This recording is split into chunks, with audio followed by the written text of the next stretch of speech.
welcome to Victory Lane with Christian Potts. Well, I have some breaking news for you here.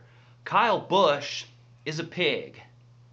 Well, actually Wilbur is a pig, but according to a couple of race fans I talked to this weekend, Kyle Busch is a pig also. You see, the guy has really taken on the villain's role in the Sprint Cup Series. Just seems to be less liked than anyone. In fact, it's almost making Jeff Gordon seem like he's a fan favorite. Let me tell you one thing Kyle Busch is doing, though. He's winning race after race. This weekend in Richmond, he picked up 2 checkered flags, first in the Friday night Nationwide Series event, then Saturday night he duplicated the feat in the Sprint Cup event at Richmond. For Kyle, that's now 50 wins on his career in NASCAR's top 3 series, 15 of them in the Sprint Cup Series. The Sprint Cup win Saturday came on his 24th birthday. It's quite an accomplishment considering he's still one of the youngest guys on the circuit. It was also much needed as the last few weeks he's had a little bit of a harder time. He was happy to bounce back. The momentum that we had here this weekend was pretty good, but the past 4 weeks have been struggles for us. We haven't finished, I don't think, in the top 17, so it's been kind of a rough spell for us a little bit. We were looking to come back here to Richmond and get back on track just to run a solid race and actually finish in the top 10 and hopefully the top 5 and have a chance to win the thing. And fortunately, we were able to do that. And, Jeff and I, last week flying home from Talladega, we were kind of dumbfounded that we haven't been able to finish lately. We were just not been able to close out the deal and get the finishes that we need. So fortunately here, this is good. With his win, Busch jumped to 5th in the Sprint Cup points. He also leads the series with 3 victories on the year.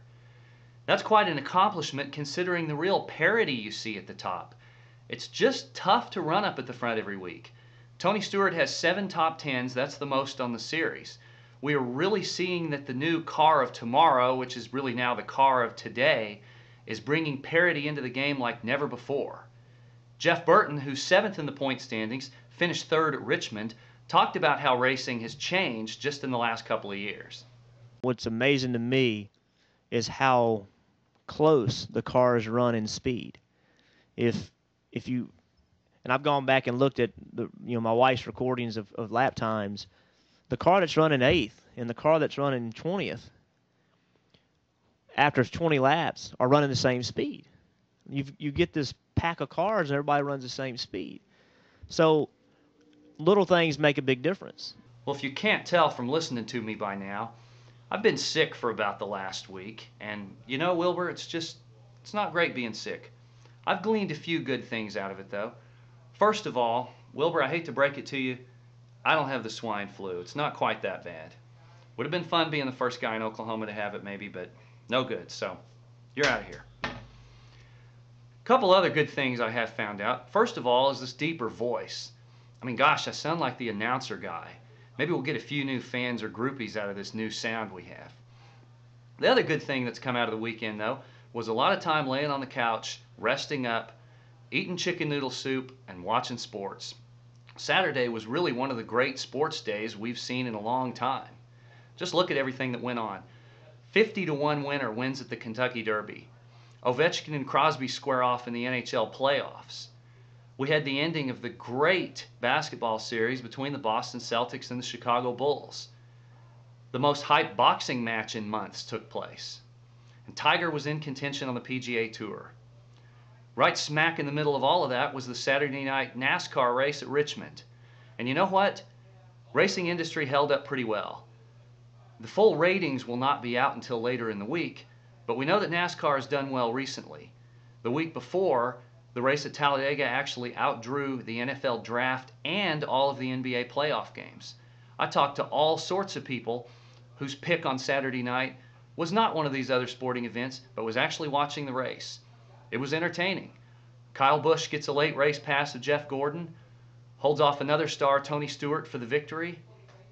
Lots of good action, lots of caution flags, good racing, good fun for everyone. NASCAR's ratings are holding up pretty well. And this happened at a time right opposite the basketball game, which so many people were excited about, right before the start of the big boxing match from Vegas. The fight wound up being a dud, but NASCAR has been far from a dud. Racing continues to do well. continues to draw a bigger audience, and even in tough economic times, good things are happening for the sport. Well, we've had a little fun here this week, but we're going to have to end on a somber note. Last Tuesday, David Poole, columnist, beat writer for racing for the Charlotte Observer, died of a heart attack. Poole was really the lead writer in all of the journalism field as far as racing goes.